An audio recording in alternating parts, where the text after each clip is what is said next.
नमस्कार, मी शिर्डीतून पत्रकार सतीश वैजापूरकर बोलतो आहे. टक्के टोनपेमध्ये आपलं स्वागत आहे. साईबाबांच्या शिर्डीमध्ये साई संस्थानने तब्बल 109 कोटी रुपये खर्च केला. अतिशय सुंदर, सुबक, सुसज्ज दर्शनबारी उभारली. पंतप्रधान नरेंद्र मोदींच्या हस्ते त्याचं उद्घाटन झालं. लगेच दुसऱ्या दिवशी ती भाविकांसाठी खुली देखील झाली. परंतु मी एक 2-3 दिवसापूर्वी या दर्शनबारीची पाहणी केली. मी काही IAS अधिकारी नाही, मी तिथला उपकार्यकारी अधिकारी नाही, मला कुठला अधिकार नाही, पण एक पत्रकार या नात्याने मला या दर्शनबारीच्या व्यवस्थेत फार मोठा घोळ आहे आणि या घोळामुळे कदाचित भाविकांना यापुढे मोठे यातना सहन कराव्या लागण्याची शक्यता आहे असं मला तिथे गेल्यानंतर दिसलं. तर हा घोळ नेमका काय आहे ते आपण बघू. या दर्शनबारीचं जे प्रवेशद्वार आहे ते आहे वाहतुकीचा प्रचंड ताण असलेल्या नगर मनमाड रस्त्या शेजारी. या रस्त्यावरून सध्याच पायी चालणं म्हणजे साक्षात मृत्यूला निमंत्रण आहे. अशा इतक्या गर्दीचा हा रस्ता आहे आणि या रस्त्याला बरोबर खेटून या दर्शनबारीचं प्रवेशद्वार आहे. आता या दर्शनबारीत जाताना भाविक तिथल्या चप्पल स्टँडवर आपली पादत्राणी काढतात आणि मोबाईल ठेवतात, मग दर्शनबारीत जातात. दर्शनबारीत मध्ये गेल्यानंतर त्यांना भाविकांना सुखद अनुभव येतो. याचं कारण असं आहे की ही दर्शनबारी AC आहे, मध्ये बसायला बाकडे आहेत, स्वच्छतागृह आहेत आणि विशेष म्हणजे चहा पानाची सुद्धा व्यवस्था आहे. त्यामुळे त्यांचा गर्दीच्या काळात 2 ते 2.5 तासामध्ये त्यांचं दर्शन होतं. हा 2.5 तासाचा काळ त्यांचा अत्यंत सुखावह जातो. दर्शन करून बाहेर पडल्यानंतर त्यांच्या नशिबी काय येईल याची कल्पना मी आपणासमोर मांडतोय. त्याचं दर्शन झालेलं आहे. AC दर्शनबारीतून ते AC साई मंदिरात जातील भाविक आणि दर्शन झाल्यानंतर बाहेर येतील. आता सध्या हिवाळा आहे. सध्या त्यांच्या नशिबी काय भोग आहेत ते आपण बघू. ते दर्शनबारीचं प्रवेशद्वार साई मंदिरापासून जवळपास अर्धा ते पाऊण किलोमीटर अंतरावर आहे. चपला तिथे काढल्या आहेत. भाविक अनवाणी आहे. मोबाईल आणि चप्पल घेतल्याशिवाय त्याला शिर्डी सोडणं शक्य नाही. मग तो त्याचा साई मंदिरापासून तर त्या दर्शनबारीच्या गेटपर्यंतचा प्रवास हा अनवाणी होणार आहे. उन्हाळा असेल, रस्ता सिमेंट कॉन्क्रीटचा आहे. सिमेंट कॉन्क्रीटचे पेवर ब्लॉक आहेत. त्यावरून जर अर्धा किलोमीटर तो अनवाणी चालत गेला तर त्याच्या पायाला फोड येणारच नाहीत याची शाश्वती नाही. पाऊण किलोमीटर अंतर आहे, अर्धा किलोमीटर अंतर आहे. रिमझिम रिमझिम पाऊस कोसळतो आहे. अशा काळात काहीही असलं, उन्हाचे चटके पायाला बसत असले, पावसाळ्यात पावसाच्या धारा अंगावर पडत असल्या, चिंब भिजत असलं तरी पादत्राणं आणि मोबाईल घेतल्याशिवाय तर त्याला शिर्डी सोडणं शक्य नाही.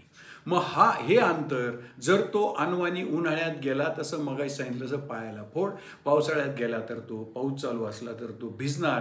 म्हणजे दर्शनबारीतलं त्याचं 2.5-3 तासाचं वास्तव्य गर्दीच्या काळातलं अत्यंत सुखावह, पण ज्या मोबाईल आणि चपलेसाठी तो एवढा अर्धा ते पाऊण किलोमीटर परत तिथे येणार आहे त्या मात्र त्याच्या नशिबी झाडाझडतीचे भोग येणार आहेत.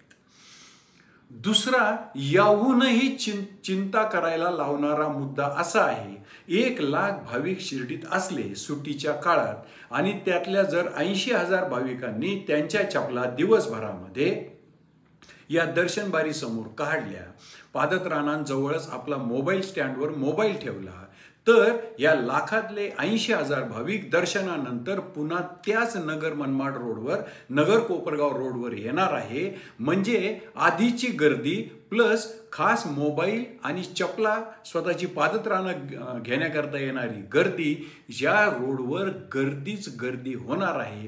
क्राऊड मॅनेजमेंट नावाचा जो गर्दीच्या काळात महत्त्वाचा मुद्दा असतो त्यालाच त्यातून बाधा येणार आहे.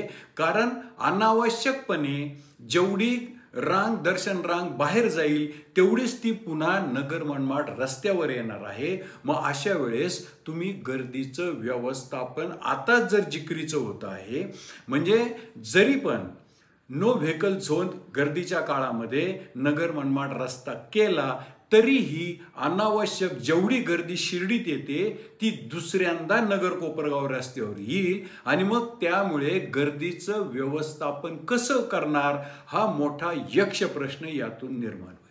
साई संस्थांचे जे सनदी अधिकारी आहेत त्यांना तिरुपती देवस्थानचं फार आकर्षण आहे, तिथल्याप्रमाणे इथे कॉपी करण्याचा ते सातत्यानं प्रयत्न करीत असतात। आता तिरुपतीमध्ये असं आहे की ज्यावेळेस तुम्ही तिरुपती देवस्थानात एंट्री घेता आणि पादत्राणं आणि मोबाईल ठेवता तर ती एक्झिट जिथून तुम्हाला बाहेर जायचं आहे तिथे तुम्हाला ती मिळण्याची व्यवस्था केली जाते।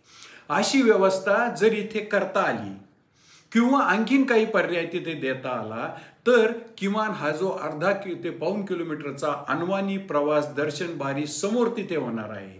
आता साई संस्थांचे काही अधिकारी असं म्हणतील की आम्ही अन्य ठिकाणी सुद्धा चप्पल आणि मोबाईलचे स्टँड ठेवलेले आहेत, परंतु जरी तुम्ही कुठे जरी ठेवले असले तरी त्या मंदिराजवळच्या स्टँडवर जरी त्यांनी पादत्राणं आणि मोबाईल ठेवला तरी त्याला अनवाणी दर्शन बारीच्या प्रवेशद्वाराजवळ जाणंच आहे। म्हणजे अर्धा ते पाऊण किलोमीटरची अनवाणी पायी वारी, त्या पायी वारीच्या झाडाझडतीचे उन्हाळ्यातले आणि पावसाळ्यातले भोग त्याच्या नशिबी आहेत ते टळतील अशी काही उपाययोजना साई संस्थांनी करायला हवी। नाहीतर ज्याच्यासाठी केला होता अट्टाहास, ज्याच्यासाठी हा दर्शनबारीचा अट्टाहास केला त्या भाविकाच्याच नशिबी असे झाडाझडतीचे भोग येतील।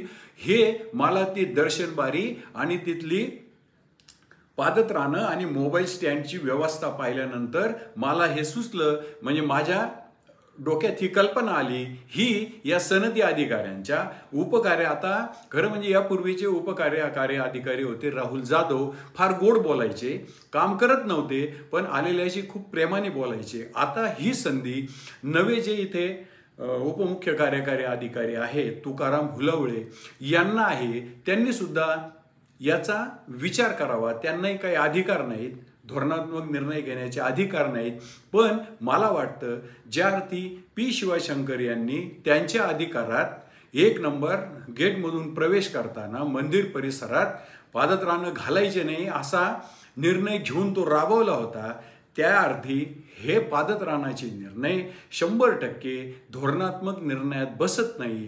त्यामुळे भाविकांच्या नशिबी हे जे झाडाझडतीचे भोग येतील आणि येत्या नाताळच्या सुट्टीमध्ये आलेली गर्दी पुन्हा दर्शनबारीजवळ येणार आणि त्यातून जो काही क्राऊड मॅनेजमेंटचा नवा प्रश्न तयार होणार आहे त्यातून काही मार्ग काढता आला आणि हो काही लोकांचे त्यासाठी सल्ले घेतले तर त्यात कमीपणा मानू नये।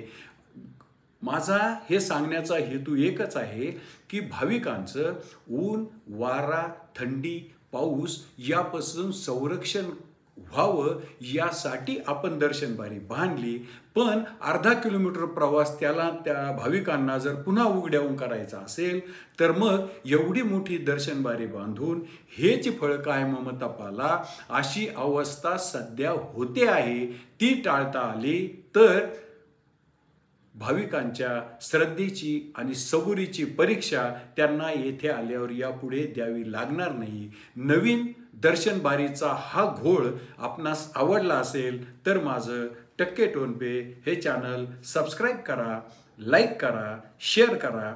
जय साईनाथ।